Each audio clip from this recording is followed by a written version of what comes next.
Simbora estudar São Bernardo Graciliano Ramos.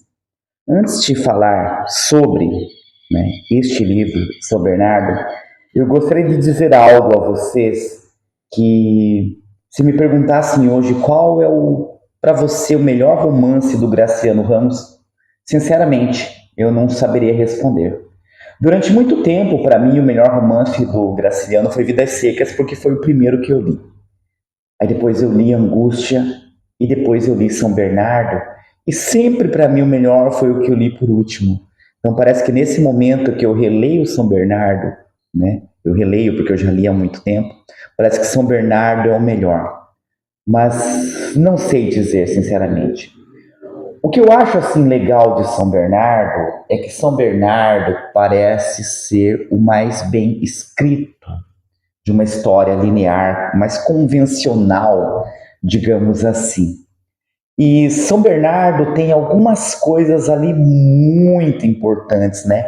A forma de narrar em primeira pessoa, então, do Paulo Nori. Então, eu acho isso muito, muito, muito bacana.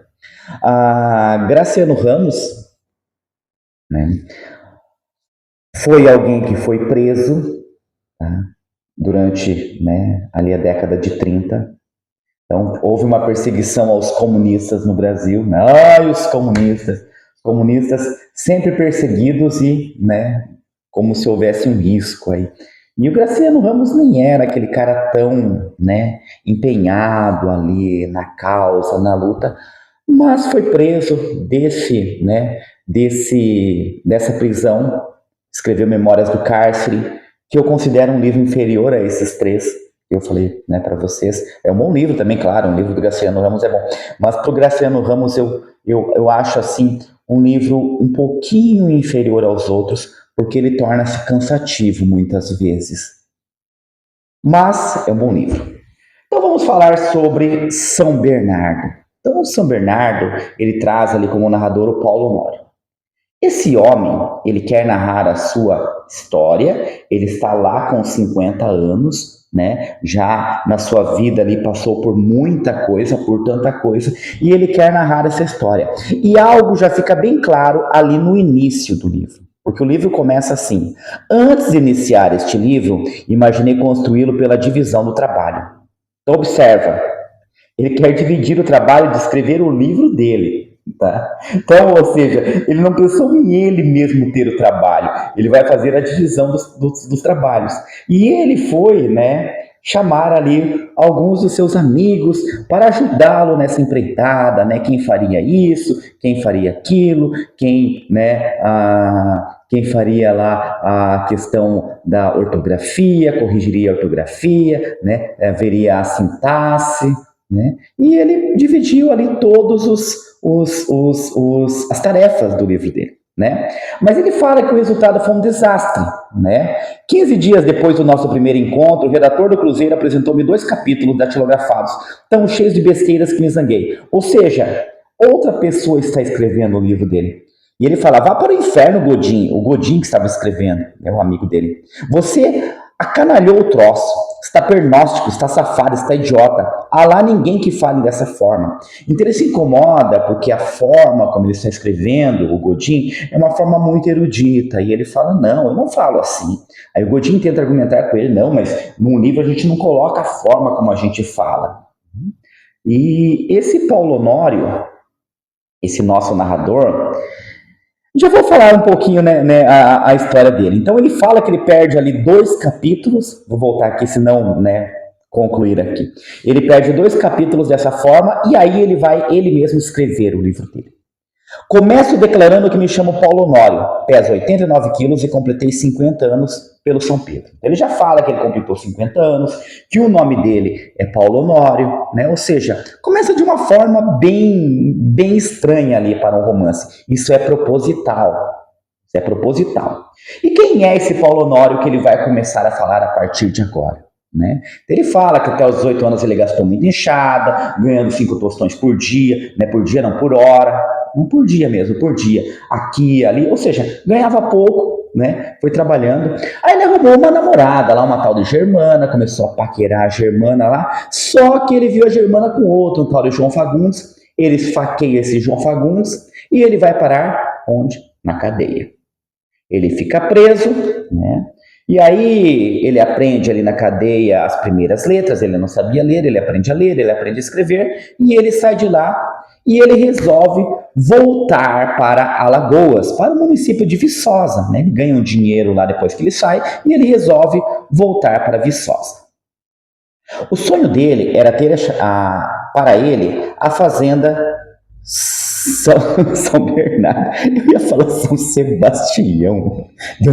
São Bernardo é o nome do livro. São Bernardo. Então, o sonho dele é ter a fazenda São Bernardo, que ele trabalhou lá para um cara chamado Salustiano Padilha, né? Que era um cara, né, muquirana, né, que ele queria fazer o filho dele doutor. E ele volta para aquele lugar, lembrando que a fortuna que ele começa a adquirir a partir daí, ela não é de forma lícita. Uma fortuna ali, né, de uns meios, tá? Então ele sempre enrolando as pessoas, sempre tomando coisas que não era dele, né? Ali no início ele parece bastante o João Romão, lá do Cortiço. Tá? No início, tá? Ele vai aparecer com o João Romão nessa situação ali de, né, de prosperar, mas prosperar de uma forma, né, indecente. O velho, né, o Salustiano Padilha morre e fica o filho Luiz Padilha, né, ali com a fazenda. Luiz Padilha não sabia tocar a fazenda. E Luiz Padilha era um cara que gostava da farra, que gostava da mulherada, que gostava de bagunçar. E Luiz Padilha começa a ter dívidas. E o que faz o esperto do Paulo Honório? Começa a emprestar-lhe dinheiro. Não, pega esse dinheiro, paga lá, né? Vai ali e ele vai começando a ter uma dívida ali com o Paulo Honório. Chega um momento em que o Paulo Honório vai cobrá-lo, né? Vai cobrá-lo, vai cobrar a dívida com o Luiz Padilha. E o Luiz Padilha fala, não tenho como, mas mais para frente eu pago. Não, não tem mais para frente, é agora. Ah, mas eu tenho uma tipografia, eu posso te passar. Eu não quero tipografia. Tipografia sua não dá nada, eu não quero tipografia. Então me vende a fazenda, põe um preço nela. Aí ele põe um preço de 80 contos de réis, o Paulo Honório fala que paga 35, aí ele vai baixando, só que ele baixa bastante, o Paulo Honório sobe um pouquinho. Por exemplo, 80 ele desce para 75, o Paulo Honório, não, eu pago 32. Ah, não, então 70, não, eu pago 33. E vai subindo. Por fim, ele acaba comprando a fazenda por uma mixaria, e além de ser uma mixaria, o Luiz Padilha já estava devendo para ele. Então, né, custou uma ninharia ali para ele. Logo que ele pega essa fazenda, porque ele conhecia essa fazenda São Bernardo, ele conhecia bem, ele trabalhou lá, ele percebe que o Mendonça, que era o vizinho, está puxando a cerca cada vez mais para frente, né? Então, vamos supor, o sítio do Mendonça é aqui, a fazenda do Mendonça é aqui, e a do Salustiano era aqui, a São Bernardo era aqui, e a divisa era aqui, tá? Essa fazenda aqui, ele foi puxando para cá a cerca. Ele pensou em crespar ali, mas ele viu que não estava, né, muito legal, porque o Mendonça ali tinha uns capangas e tal, mas o Salustiano também tinha um cara que andava com ele, que se chamava Casimiro Lopes. E esse Casimiro Lopes é um capanga ali que trabalhava para ele, tá? Casimiro Lopes doido para matar o Mendonça. Aí você fala, não, vai chegar a hora, né? O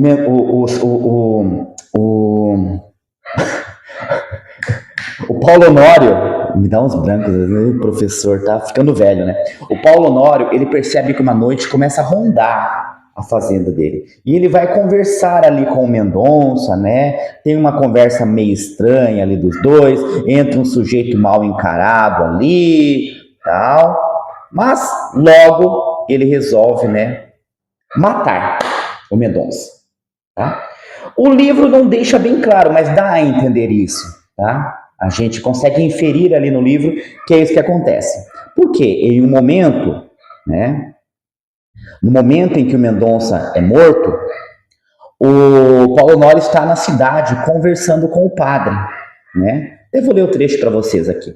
Na hora do crime, eu estava na cidade, conversando com o vigário a respeito da igreja que pretendia levantar em São Bernardo, para o futuro, se os negócios corressem bem. Ou seja, então ele tinha um álibi ali. Na hora do crime, ele planejou tudo. Ele estava conversando com o, o padre.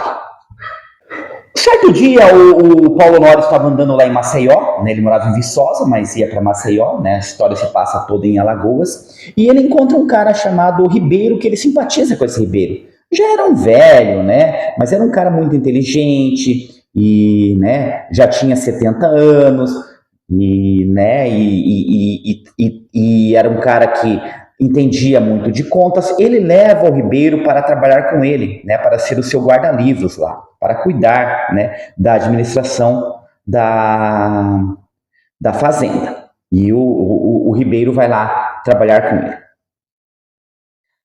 O que o Paulo Honório faz depois da morte do Mendonça? E ele, o Paulo Honório, mesmo conta tudo o que ele faz, né? Ele derrubou a velha cerca, levou a cerca muito para lá, né? A cerca estava aqui, né? O Mendonça trouxe para cá. Agora, em vez de voltar para o lugar, ele foi para lá, né?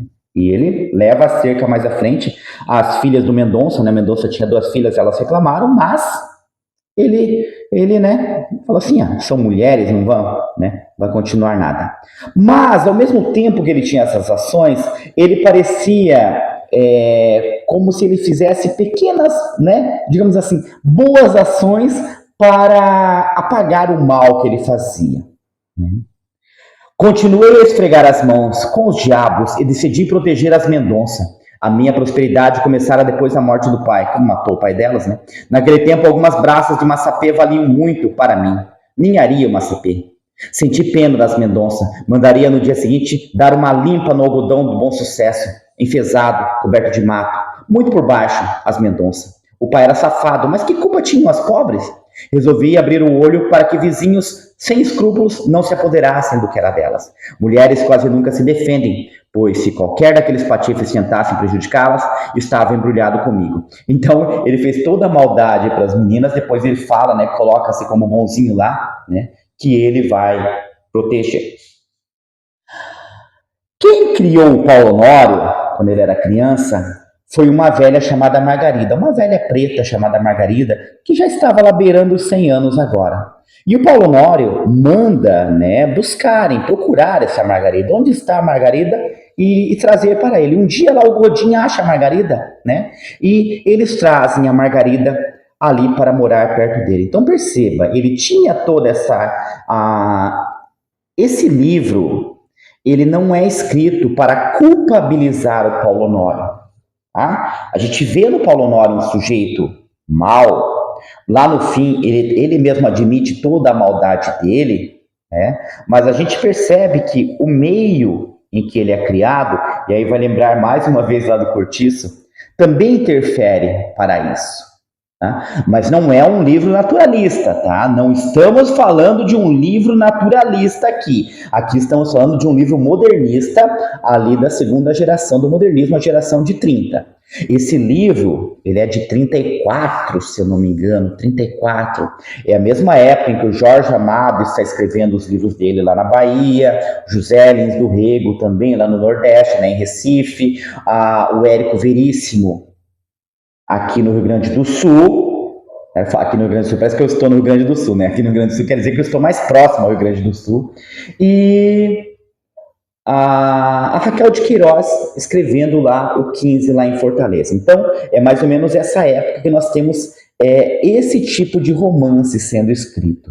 Tá? E o romance aqui do Guimarães Rosa, do Guimarães Rosa, eu falei, do Graciliano Ramos, ele sempre trazendo essa questão social, tá? Essa crítica social bem forte, até porque ele era comunista, como vocês sabem, e eu já falei aqui. Paulo Honório, um dia voltando para Viçosa, encontra no trem uma mulher chamada Glória. E eles começam uma conversa, né? E ele pergunta para a Glória se a Glória era professora. A Glória fala, não, professora é minha sobrinha. E aí ele percebe que a sobrinha dela é uma mulher chamada Madalena, que inclusive ele já ouvira os outros homens falar que era uma moça muito bonita, que um falava que tinha 30 anos, outro falava não, tinha 20, aí eles colocaram no meio, deve ter uns 25. E ele fala, né, que uma professora ganha muito mal. Quanto ganha uma professora? Aí a tia fala, 180 mil réis. 180 mil é uma desgraça, minha senhora. Como o diabo se sustenta um cristão com 180 mil réis por mês? Quer que ele diga? Faz até raiva ver uma pessoa de certa ordem sujeitar-se a semelhante miséria. Tem empregados que nunca estudaram e são bem mais pagos. Por que não aconselha essa sobrinha a deixar essa profissão, Dona Glória? Dona Glória referiu-se à dificuldade de arranjar empregos e ao Montepio. Que Montepio? Isso vale nada. E empregos? Vou indicar um meio de sua sobrinha e a senhora guardarem dinheiro a rodo. Criem galinhas. Olha como ele coloca a profissão de professor, né? Então é melhor criar galinhas do que... E criar galinhas naquela época não era como ter uma granja hoje criar, né? Criar galinhas mesmo ali no terreiro, né? Para ele dava mais lucro do que ser professora. E nisso um dos rapazes riu daquilo, e ele tira um sarro, ele fica bravo com o rapaz ali, né? Ele era um sujeito muito rude, muito bravo. Isso a gente vai se lembrar, né, muito rústico, vai se lembrar também, né, um pouco parecido com o José Lins do Rego, né, em Fogo Morto, né, com o seu Amaro. Claro que o seu Amaro era muito mais. Quando a Dona Glória chega à estação, ela apresenta a sobrinha e ali ele passa a conviver com aquelas mulheres, convida para irem lá conhecer a São Bernardo. Inclusive ele fica bravo quando ela fala que não conhece São Bernardo. Como assim não conhece São Bernardo? A Dona Glória deixa claro que não gosta de sítio. E ele começa ali então a rodear, né? A rodear. Até que um dia ele pergunta para a Dona Glória: por que sua sobrinha não procura um marido? E ela responde: minha sobrinha não é feijão bichado para andar se oferecendo. E ele insiste tanto, né, que eles acabam se casando. E é curioso o diálogo em que ela, né, fala sobre o casamento com ele ali. Porque ela fala para o Paulo Honório dessa forma: o seu oferecimento é vantajoso para mim, seu Paulo Honório, murmurou Madalena. Muito vantajoso, mas é preciso refletir. De qualquer maneira, estou agradecida ao Senhor, ouviu? A verdade é que sou pobre como Jó, entende? E aí ele fala, né? Não fale assim, menina. E a instrução, a sua pessoa, isso não vale nada? Quer que lhe diga? Se chegarmos a um acordo, quem faz o negócio supimpa sou eu. Eu uso a expressão supimpa aqui, né? Que caiu em desuso já. Ele vai falar, né, colocar ali para ela que quem está fazendo um bom negócio, o casamento para ele é um negócio, é ele se casar com uma mulher culta. E logo eles se casam ali, né, o padre Silvestre os casa e eles vão começar a vida deles. E os problemas começam a partir de quando você aprendeu isso lá no Dom Casmurro, no casamento. Então aqui agora ele vai passar a ter alguns comportamentos que nos lembram o Bentinho, o Bento Santiago. Tá? Entre eles, o principal, que é o ciúme. Madalena deixa claro, logo que vai para o sítio, que ela não está ali, né, só para ser a dona da casa, para não fazer nada. E ela começa a trabalhar, ela trabalha no escritório de manhã, à tarde ela saía para passear, ela percorria a casa ali dos moradores, né, conversava com os moradores, ela foi até a escola, ela critica o método de ensino do Padilha. Eu esqueci de falar isso para vocês e vou falar agora. O Paulo Honório, ele queria estar bem com os políticos e ele constrói uma escola para agradar o governador na sua fazenda. E para isso ele contrata um professor. Primeiro o Padilha não queria, depois o Padilha acaba aceitando. Lembre-se que o Padilha era o dono da fazenda e o Padilha agora está trabalhando de professor para ele, ganhando uma mixaria, tá? Ganhando menos do que aqueles 180 mil lá que ele fala que pagava, né? Que ele paga para alguns funcionários. O Padilha não ganhava isso por mês. Se eu não me engano, o Padilha ganhava 130 mil por mês, 150 mil por mês, não ganhava o que ele falava. E ela critica o modo do Padilha. Claro, o Padilha não é professor, está dando aula, mas não é professor. E ela começa a reclamar, né, que lá falta um globo terrestre, faltam mapas, faltam outros materiais para poder ter uma aula digna. Ele fica bravo com aquilo, né? A escola para ele é só para estar funcionando. E ele começa a se enfesar com essas coisas, né? A proximidade da mulher com os empregados dele ali, a proximidade da Glória com o seu Ribeiro, que era o homem, o velho ali que cuidava de tudo para ele, né? Por exemplo, o seu Ribeiro uma vez atrás do balancete, ele percebe que a dona Glória está indo muito ali, ele fala para colocar uma placa para não entrar mais ninguém ali, tá? Ele percebia que quando ele chegava, a dona Glória e o seu Ribeiro paravam de conversar, então ele começa a ficar enfesado, ele não começa a detestar a dona Glória. A dona Glória, para ele, é um pé no saco ali. E até com a mulher também, ele já não tem mais, né, aquela vida ali que ele tinha antes. Um dia ele está caminhando ali na sua fazenda, só que ele era muito trabalhador, hein? Isso não se pode negar, ele trabalhava bastante. Tá? Pode não parecer no início lá quando eu falei do romance, né? Mas ele sempre estava por ali. Quer dizer, botar a mão na massa a gente não vê muito aqui, mas ele estava sempre por ali. Então um dia ele está caminhando e ele observa, vê o Padilha colhendo flores. E ele fala para o Padilha: Ô Padilha, chega cá. Disse-lhe de manhã no jardim, onde ele colhia flores: ninguém aqui está preso. Se o serviço lhe desagrada, é arribar. Por que, seu Paulo? Exclamou Luiz Padilha atordoado. Ora, por quê? Apanhando flores, homem. Olha o relógio. Foi a dona Madalena que mandou tirar umas rosas. Você é jardineiro? A dona Madalena não dá ordens. Você me anda gastando tempo com falatórios. Isso não é comigo, defendeu-se Padilha. Queixe-se dela. A moça me pediu umas flores para enfeitar a mesa à tarde. O que é que eu havia de fazer? Havia de negar? Então observa aqui que ele não aceita que a mulher dê ordens. Quem dá ordem é o homem, a mulher não dá ordem. Tá? E que coisa é essa de flor? Onde já se viu essa frescura de flor para um homem rude? Né? Eles estão numa conversa ali um dia, né? E o padre, o Godinho, sempre aquelas conversas, o Gondinho, o padre, e eles falam sobre religião. E ele sai com aquilo na cabeça, né? Qual seria a religião de Madalena? E ele pensa, talvez nenhuma. Nunca me havia tratado disso. Monstruosidade. E repetir baixinho, lentamente, sem convicção. Monstruosidade. Então, olha, ele começa a observar ali os defeitos, né? Materialista. Lembrei-me de ter ouvido Costa Brito falar em materialismo histórico. O que significava materialismo histórico? Então, perceba, é um homem sem cultura, sem conhecimento.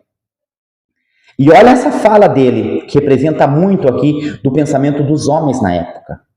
E de hoje também ainda, né? A verdade é que não me preocupo muito com o outro mundo. Admito Deus, pagador celeste dos meus trabalhadores, mal remunerado cá na terra, e admito o diabo, futuro carrasco do ladrão que me furtou uma vaca de raça. Tenho, portanto, um pouco de religião, embora julgue que, em parte, ela é dispensável no homem. Mas mulher sem religião é horrível. Então perceba, ele comete os pecados dele, pode cometer, não há problema, né? Se o outro vem e faz o mal para ele, é o diabo, ele não. Agora, o que ele não admite é mulher sem religião, porque mulher sem religião para eles era visto como uma mulher perdida. A mulher tinha que ter a religião. E aí começam os ciúmes, ele começa a ter ciúme da mulher, com tudo quanto é homem que ele via, né? Cada vez mais essa obra ela se aproxima ali, né? Bastante agora do Dom Casmurro. Ele começa a ter esse ciúme doentio, ele vê em tudo, ele começa a observar a mulher, ele vê a mulher escrevendo, ele já pensa que são cartas para um amado, né? Bem ao estilo ali do Bentinho. E ele começa também a pegar no pé do Padilha, achando que o Padilha poderia ser isso, né?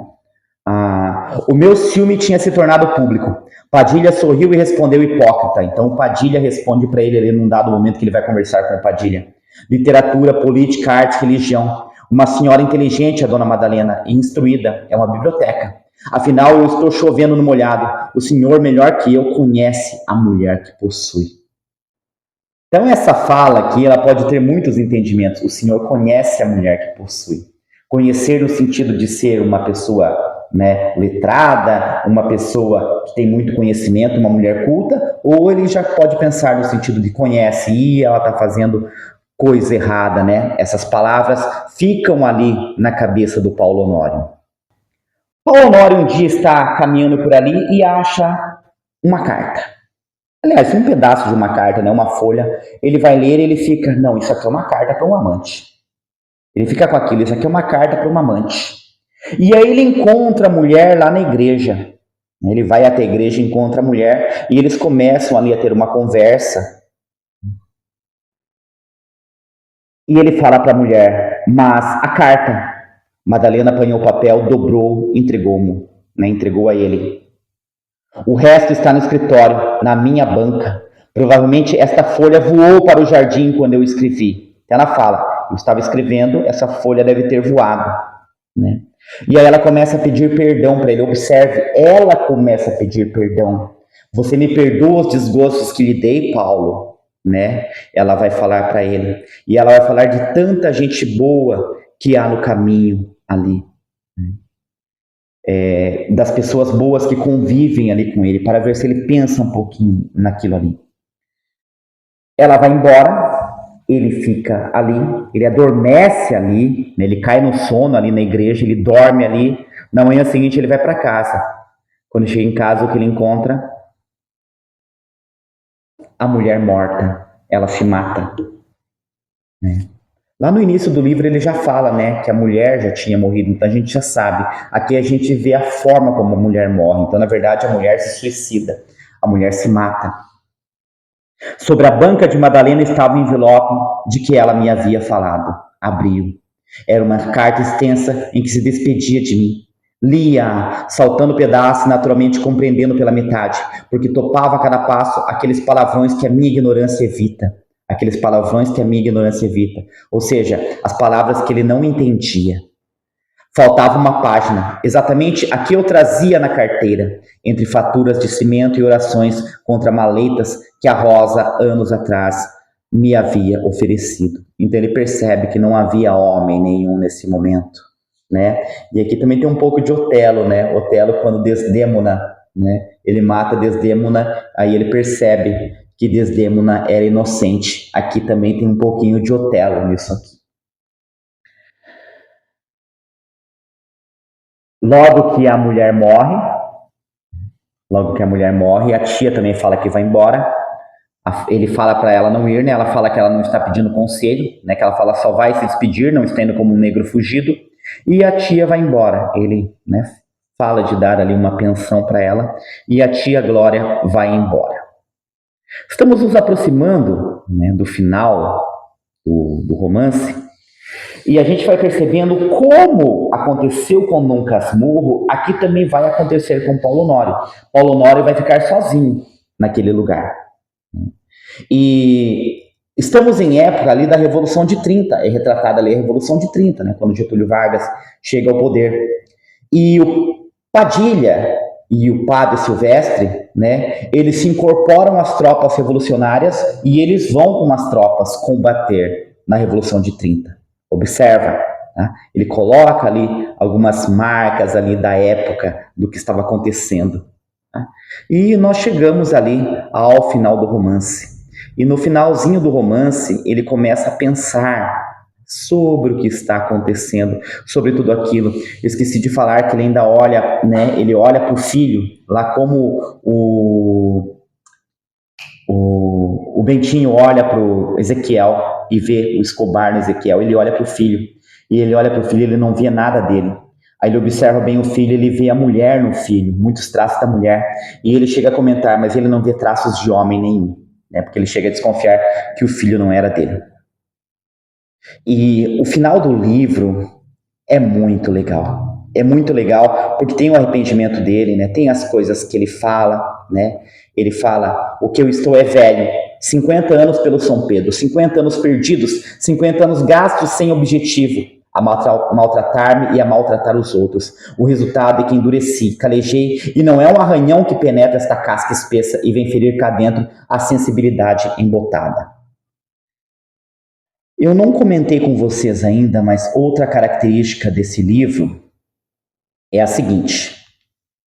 Ele fala no início que a linguagem do Gondim não é uma linguagem da forma como ele